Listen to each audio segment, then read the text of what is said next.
இயேசுவின் நாமத்தினாலே இந்த மாலை நேரத்திலே உங்களை அன்போடு கூட வாழ்த்துகிறேன். வேதத்தின் வெளிச்சம் என்ற நிகழ்விலே நீங்கள் அழைக்கப்பட்ட அழைப்பை பாருங்கள் என்ற வார்த்தையை நாம் தியானித்துக் கொண்டே இருக்கிறோம். இன்றைக்கும் நியாயாதிபதியின் புஸ்தகம் 18ஆம் அதிகாரம் 5ஆம் வசனத்தை நாம் வாசிக்கின்ற பொழுது, ஆசாரியத்துவ அழைப்பு, ஆசாரியத்துவ அழைப்பை குறித்து நான் ஒருவேளை வலைதளங்களுக்குள்ளே போன போது குருத்துவ அழைப்பு என்றும் அங்கே எழுதப்பட்டிருக்கிறதை நான் கண்டேன். ஆசாரியத்துவ அழைப்பு என்பது கர்த்தரால் அழைப்பை பெற்றவர்கள், ஆரோன், மோசே போன்றவர்கள் ஜனங்களுக்காக கர்த்தரிடத்திலே பரிந்து பேசுகிற ஒரு பெரிய அழைப்பை பெற்றிருக்கிறார்கள். கர்த்தருடைய சமூகத்திலே பரிசுத்தத்தோடு கூட காத்திருந்து தேவனிடத்தில் கேட்டு ஜனங்களுக்கு அறிவிக்கிறவர்களாக ஆசாரியத்துவ ஊழியம் ஏற்படுத்தப்பட்டிருக்கிறது என்பதை நாம் பரிசுத்த வேதாகமம் முழுவதிலும் நன்றாய் அறிந்து கொள்ள முடியும். பழைய ஏற்பாட்டை நாம் பார்க்கின்ற பொழுது பலிகளை, ஜனங்கள் கொண்டு வந்த பலிகளை, சாக்ரிஃபைசஸ், பலிகளை கர்த்தருக்கென்று அவர்கள் படைத்தார்கள். ஆலயத்திலே, குறிப்பாக பரிசுத்த ஸ்தலத்திலே கர்த்தருக்கு ஆராதனை செய்யும்படியாய் நின்றவர்கள். அது மாத்திரமல்ல, பரிசுத்த வேதாகமத்திலே சொல்லப்பட்டிருக்கிற those who delight in the law of the Lord, கர்த்தருடைய வேதத்திலே பிரியமாயிருக்கிற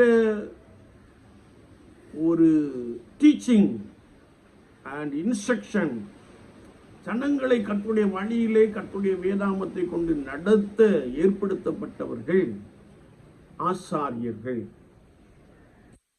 நாம் புதிய ஏற்பாட்டுக்கு வருகின்ற பொழுது, a radical shift from the Old Testament hierarchical priesthood means every believer of Jesus Christ should play the priestly role. யாரெல்லாம் கர்த்தராகிய இயேசு கிறிஸ்துவின் நாமத்தினாலே ரட்சிப்பை பெற்றிருக்கிறார்களோ அவர்கள் சுவிசேஷத்தை அறிவிக்க, ஊழியம் செய்ய கடமைப்பட்டவர்கள் என்பதை நாம் புதிய ஏற்பாட்டிலே மிக தெளிவாக அறிந்து கொள்ள முடியும். Jesus is considered as high priest, பிரதான ஆசாரியனாகிய இயேசு கிறிஸ்து, அவர் பிரதான மெய்ப்பன் என்று சொல்லப்பட்டிருக்கிறது. அப்போ இந்த ஆசாரியத்துவம் என்பது ஜனங்களின் தேவைகளை சந்திப்பது. புதிய ஏற்பாட்டிலே அப்போஸ்தலர்கள் ஜனங்களுடைய தேவைகள் எல்லாவற்றையும் சந்தித்தார்கள். எல்லாவற்றையும் அப்போஸ்தலருடைய பாதத்திலே வைத்தார்கள், பிரித்து கொடுத்தார்கள். ஒருவனுக்கும் ஒன்றும் குறைவாய் இருந்ததில்லை என்பதை நாம் வாசிக்க முடியும். இது மாத்திரமல்ல, இயேசு கிறிஸ்துவானவர் தம்மைத்தாமே உலகத்தின் ஜனங்களுக்காக சிலுவையிலே அர்ப்பணித்து ரத்தம் சிந்தி மரித்து 3ஆம் நாள் உயிர்த்தெழுந்து சதாகாலங்களிலும் உயிரோடு கூட இருக்கிறவராக இருக்கிறார்.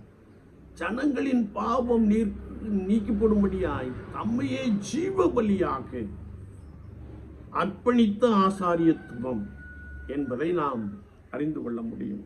அது மாத்திரமல்ல, interceding for people or others, ஒரு மற்றவர்களுக்காக கர்த்தரிடத்திலே பரிந்து பேசுகிற ஒரு ஊழியம் இந்த ஆசாரியத்துவம். எனவேதான் வேதத்தை நாம் வாசிக்கின்ற பொழுது அவர்கள் மகா பரிசுத்த ஸ்தலத்திற்கும் பலிபீடத்திற்கும் இடையே இருந்து ஜனங்களுக்காக அழுது புலம்புகிறவர்கள், அழுது செபிக்கிறவர்கள், ஜனங்களை கர்த்தரை சரியாய் நடத்துகிறவர்கள் என்று நாம் இந்த ஆசாரியத்துவ ஊழியத்தை குறித்து நாம் தெளிவாய் அறிந்து கொள்ள முடியும். இவர்கள் ஜனங்களுக்காக கர்த்தருடைய சமூகத்திலே காத்திருந்து கர்த்தர் என்ன சொல்லுகிறாரோ அதை ஜனங்களுக்கு சொல்லுகின்ற மிக சிறப்பான ஒரு ஊழிய அழைப்பு தான் ஆசாரியத்துவம். இன்றைக்கு நாம் ஊழியத்தை பார்க்கின்ற பொழுது உலக பிரகாரமாய் அநேக காரியங்களிலே நாம் ஈடுபட்டுக் கொள்ளுகிறோம். ஆனால் கர்த்தருடைய சமூகத்திலே காத்திருப்பதே அநேகருக்குள்ளே இல்லை. ஆனால் சிலர், யாரெல்லாம் ஆசாரியத்துவ அழைப்பை பெற்றிருக்கிறார்களோ அவர்கள் கர்த்தருக்கு முன்பதாக காத்திருக்கிறவர்களாக, கர்த்தருடைய சமூகத்திலே காத்திருந்து சபைக்குள்ளே கடந்து செல்லுகிறவர்களாக, கர்த்தர் என்ன சொல்லுகிறாரோ அதை சொல்லுகிறவர்களாக இருக்கிறார்கள் என்பதை நாம் ஒருபோதும் மறந்துவிட முடியாது. அப்படிப்பட்ட அநேக பரிசுத்தவான்களை, பரிசுத்தவாட்டிகளை ஆண்டவர் ஆங்காங்கே பட்டணங்களிலே வைத்திருக்கிறார், கிராமங்களிலே வைத்திருக்கிறார்.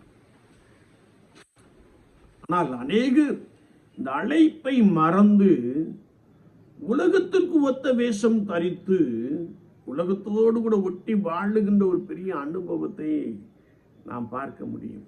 இவர்கள் அழைப்பை மறுதலித்து மனிதர்களை பிரியப்படுத்துவதற்காக செயல்படுகின்ற ஒரு அனுபவத்தை நாம் கண்கூடாக பார்க்க முடியும்.